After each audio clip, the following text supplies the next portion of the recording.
Hey everyone, welcome back to the channel.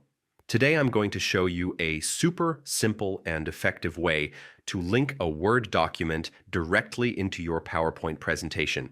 This is perfect if you want to keep your slides clean while still having access to detailed content from Word.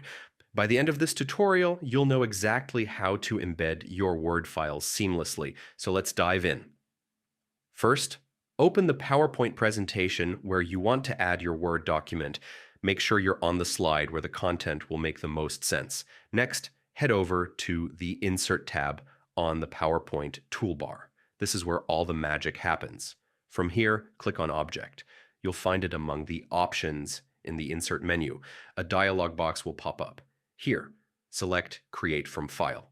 This option allows you to link an existing Word document instead of starting a new one. Now click Browse to locate the Word document on your computer that you want to link. Once you find it, select the file and click Insert. Finally, to complete the process, click OK in the Insert Object window.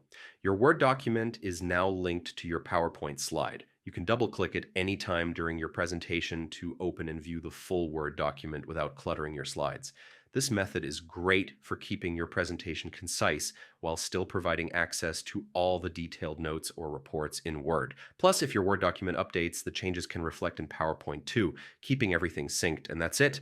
Linking Word to PowerPoint has never been easier.